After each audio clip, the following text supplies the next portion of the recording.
that. No, you have to check into zone, make things a little more simpler. Man, you got to get after Jared Goff. Like, you have to make him win the game. I would put a lot of people at the line of scrimmage to give McVay the impression that he can't run the football. And you got to make Jared Goff be able to beat you as a defense. Also, Mike Zimmer in his tenure there with the Minnesota Vikings going against rookie quarterbacks, which he went against last week in Buffalo, #1 in the league as far as worst percentage, yards, touchdowns, completions. Man, they had success against it. So you can expect this Vikings defense to be able to bounce back against the Rams. You have to make this Rams offense one-dimensional, and you have to force Jared Goff to be able to beat you. You can't allow them to run the football with Todd Gurley, because that sets up the play-action pass, and then they just have so many things that they can do to you. And they got to look at, if you're the Vikings, what you did last year. I know the Rams are better than they were last year, but last year this was a good team. They played last year. The Rams got the opening kickoff, drove right down the field, scored a touchdown, did not score another point for the next 55 minutes. The rest of that football game lost 24-7. The Vikings forced Todd Gurley into his worst game of the year, 15 carries for 37 yards. Forced Jared Goff into his second worst game of the year. And when I say the Rams are better this year than last year, they added Brandon Cooks on offense, but most of those other additions are defensively, and 2 of those additions aren't playing this weekend. In Peters and Aqib Talib, or aren't playing tomorrow, I should say. So these are 2 teams that are very similar to the teams they had on the field last year, except, of course, the Vikings have a giant upgrade at quarterback from Case to Kirk Cousins, assuming Kirk Cousins can hold on to the football. Question for you. Tell me what the week has been like for the Vikings, coming off the loss they had, a surprising loss. Like, what is the locker room like? What is prep like, especially when now you're getting ready for a team that you really do think is at that level? I think at the Vikings, with the great expectations that they had, they'll look at the last 2 weeks in September to help kind of crystallize their season. They're struggling. We know offensive line had a couple injuries. They had Eflin, the center, who didn't play the first couple games. He was active last week, so he started the season on PUP. Now he's a good center. Is he ready for Sue and Donald? And he's not 100%. Had a significant injury in last year's playoff game that really had made his offseason full of rehab. So they have to be able to contain that middle part of the defense. And outside, Stephon Diggs, you're paying him a lot of money. Thielen, he's making good money.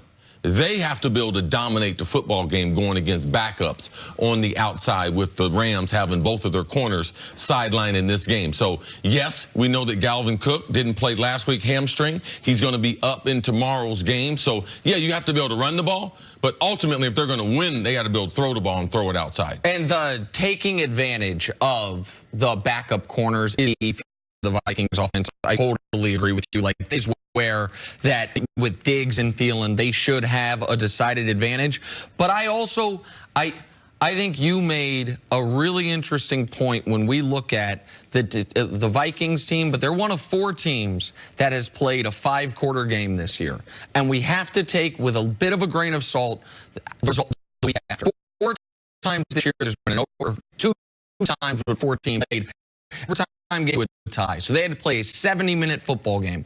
All 4 of those teams lost the following week. None of them seemed to be ready the following week. The Vikings, that is what they did this past week against Buffalo after the tie against the Green Bay Packers. And for the Vikings, sometimes it's problems on the field, but I can see them having problems with Griffin this week, where they asked him to get a mental evaluation. I think that trickled into what they did. Seeing one of their teammates struggle, right now he's having a mental health issue, where he's going to be and when he's going to be back with the team. If he is going to be back with the team this season, I think that team was dealing with that. I think that's what we saw in the Buffalo game, because I was watching the score. I was like, whoa, what's going on here? Yeah. They have a lot of stuff going on with them. That's why I believe these last 2 weeks of September, on and off the field, will help them determine what type of season that they're going to have. So our prayers go out for Griffin, that he gets the type of help that he needs. But these type of things, especially on a short week, they really affect the guys that you do battle with on and off the field. And people need to know who Everson Griffin is. He's been on the team 9 years. He's a captain. Yes. And if people, there were some misreports in the local Minnesota media that trickled out. But He had an incident in the team hotel where people were very concerned about his mental well-being. So this is not only a teammate, but a guy who's been one of the longest tenured players, one of their best players, yes, who seemed to be in personal crisis 14 hours before they had to kick off against Buffalo. That seemed to have an effect on the game.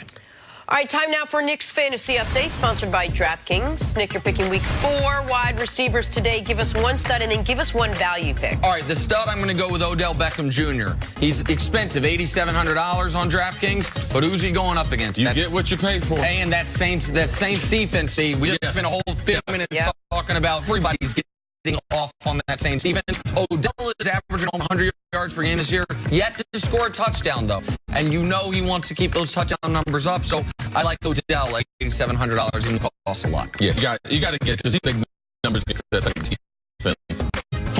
425 game. Oh, wow, okay, there you go. All right, what about value? Value pick, I'm going super value. It's only $4,300. Antonio Callaway, Browns receiver. They're a team in Oakland that cannot generate any type of pass, can't force turnover.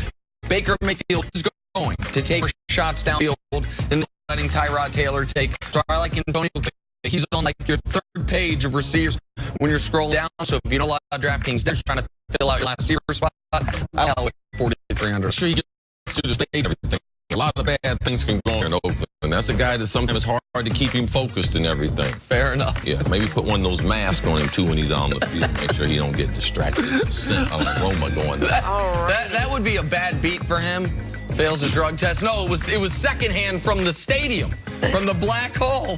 DraftKings has paid out over $75 million through 3 weeks of the NFL season, and this week you can play free for your share of the next $1 million in prizes. All you have to do is sign up, draft a lineup, and enter to play action contests. Don't forget to use promo code FS1. Want to learn how to play for free? We've got you covered.